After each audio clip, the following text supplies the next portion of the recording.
मित्रों, जब साधक नवरात्र की नवमी रात को अपने मन को पूर्ण स्थिर करके साधना करता है, तब उसके सामने प्रकट होती हैं मां सिद्धिदात्री।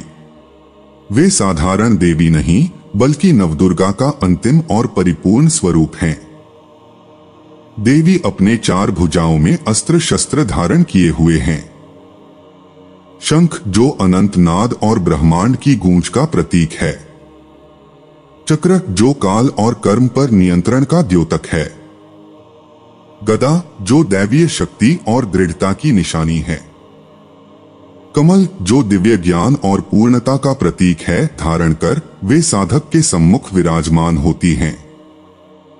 कहा जाता है कि सभी अष्ट सिद्धियां अणिमा, महिमा, गरिमा, लघिमा, प्राप्ति, प्राकाम्य, ईशित्व, वशित्व और नव निधियां पद्म, महापद्म, शंख, मकर, कच्छप, मुकुंद, नंद, नील, खर्व केवल मां सिद्धिदात्री की कृपा से ही प्राप्त हो सकती हैं। उनका स्वरूप इतना शांत और उग्रता से परे है कि साधक के भीतर तुरंत ही पूर्णता, पूर्ण सिद्धि का भाव जागृत हो जाता है। यही कारण है कि उन्हें सभी सिद्धियों की दात्री कहा गया है। अब जरा सोचिए, जब कोई साधक रात के अंधकार में दीपक की लौ में मां का यह स्वरूप ध्यान करता है, तो उसकी चेतना धीरे धीरे उस बिंदु पर पहुंचती है जहां से सारे ब्रह्मांड की शक्तियां उस तक प्रवाहित होती हैं। मां सिद्धिदात्री की कृपा से साधक को केवल भौतिक सुख ही नहीं, बल्कि आध्यात्मिक पूर्णता भी प्राप्त होती है। जब साधक उनके चरणों में बैठकर मंत्रोच्चार करता है, तो धीरे धीरे उसका जीवन 2 दिशाओं में खुलने लगता है। एक दिशा भौतिक संसार की सफलता, वैभव और इच्छाओं की पूर्ति करती है, और दूसरी दिशा आध्यात्मिक गहराइयों और आत्मबोध की ओर आकर्षित करता है। यही कारण है कि उन्हें पूर्णता की देवी कहा गया है। लेकिन यही सब नहीं, उनके बारे में एक और रहस्य शास्त्रों में लिखा है। मां सिद्धिदात्री ही रहस्यमयी और गुप्त सिद्धियों की दात्री हैं, ऐसी सिद्धियां जो सामान्य मनुष्य के लिए कल्पना से भी परे हैं।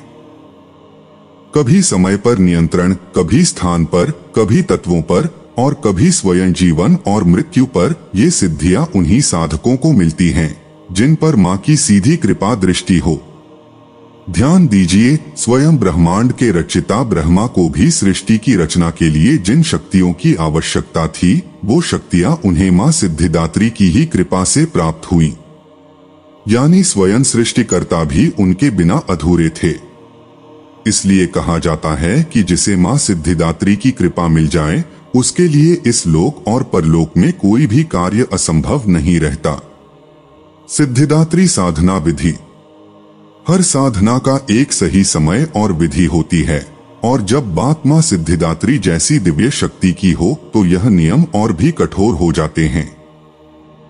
शास्त्र कहते हैं कि इस साधना का सर्वश्रेष्ठ समय नवरात्रि की नवमी तिथि है। यह वह क्षण है जब देवी अपनी पूर्ण ऊर्जा के साथ प्रकट रहती हैं। लेकिन जो साधक गंभीर और दीक्षित हैं, वे इसे किसी भी सिद्ध योग, अमृत सिद्धि योग, रवि योग या गुरु पुष्य योग में भी कर सकते हैं। ऐसे समय पर साधना का प्रभाव कई गुना बढ़ जाता है। साधना के लिए चुना गया स्थान साधारण नहीं, वह स्थान स्वच्छ, शुद्ध और एकांत होना चाहिए। अच्छा हो कि यह साधना पूजा गृह या किसी देवी मंदिर के समीप की जाए, क्योंकि शुद्ध वातावरण में ही साधक की चेतना स्थिर होकर देवी से जुड़ पाती है। साधना में उपयोग की जाने वाली सामग्री भी देवी के स्वरूप के अनुरूप होनी चाहिए। लाल या गुलाबी पुष्प मां की कृपा का प्रतीक माना जाता है। नैवेद्य फल, मिठाई या खीर और जल अभिषेक एवं आचमन देवी को अर्पित करें। इस साधना का प्रमुख मंत्र है देवी सिद्धिदात्रिये नमः। इस मंत्र का 108 बार जप अनिवार्य माना गया है। जप करते समय साधक को मन, वचन और कर्म से पूर्ण शुद्ध होना चाहिए। सबसे महत्वपूर्ण है ध्यान। साधक को मां का स्वरूप इस प्रकार ध्यान करना चाहिए, वे कमलासन पर विराजमान हो, चारों भुजाओं में शंख, चक्र, गदा और कमल धारण किए हों। चारों ओर दिव्य आभा फैली हो, उनका मुखमंडल शांति से भरा हुआ हो, लेकिन शक्ति का महासागर समेटे हुए। जब साधक इस ध्यान में डूबता है तो उसकी आत्मा धीरे धीरे सामान्य चेतना से ऊपर उठकर उस सिद्धि मंडल में प्रवेश करती है, जहां से वास्तविक कृपा प्राप्त होती है। कहा जाता है कि यदि यह साधना पूर्ण श्रद्धा और शास्त्रानुसार की जाए तो साधक के जीवन में किसी भी प्रकार की कमी शेष नहीं रहती, चाहे वह भौतिक हो या आध्यात्मिक। सिद्धिदात्री साधना का फल। मां सिद्धिदात्री का स्मरण ही साधक के जीवन में अद्भुत परिवर्तन ला देता है। लेकिन जब साधना पूर्ण विधि से की जाती है तो साधक को वे वरदान मिलते हैं जिन्हें संसार की सबसे बड़ी सिद्धियां कहा गया है। अष्टसिद्धि की प्राप्ति। मां की कृपा से साधक को वे दिव्य शक्तियां मिलती हैं जिन्हें अष्टसिद्धि कहा जाता है। अणिमा, इतना सूक्ष्म हो जाना कि साधक अदृश्य हो जाए। महिमा, इतना विशाल हो जाना कि साधक ब्रह्मांड जैसा लगने लगे। गरिमा, असहनीय भारी हो जाना, जैसे स्वयं पर्वत बन जाना। लघिमा, अत्यंत हल्का होकर हवा की तरह उड़ जाना। प्राप्ति, किसी भी वस्तु या स्थान को तुरंत पा लेना। प्राकाम्य, किसी भी इच्छा को तुरंत पूरा कर लेना। ईशित, समस्त सृष्टि पर नियंत्रण का अधिकार। वशित्व, दूसरों को अपने वश में कर लेने की शक्ति।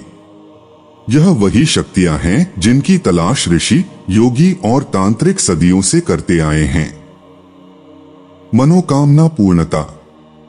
जो भी इच्छा साधक के हृदय में हो, चाहे वह धन की हो, ज्ञान की हो, विजय की हो या मुक्ति की, मां सिद्धिदात्री की साधना से वह स्वतः पूरी हो जाती है। कहा जाता है कि इस साधना के बाद साधक के लिए जीवन में कोई भी कार्य असंभव नहीं रह जाता। जो लोग कहते हैं यह तो नामुमकिन है, वही साधक के जीवन में घटित होते देखा जाता है। इसलिए मित्रों, मां सिद्धिदात्री की साधना केवल सिद्धियां देने वाली नहीं, बल्कि साधक के जीवन को संपूर्ण बनाने वाली साधना है। यही कारण है कि नवरात्र की नवमी को उनकी पूजा करना इतना विशेष और दुर्लभ फलदायी माना गया है।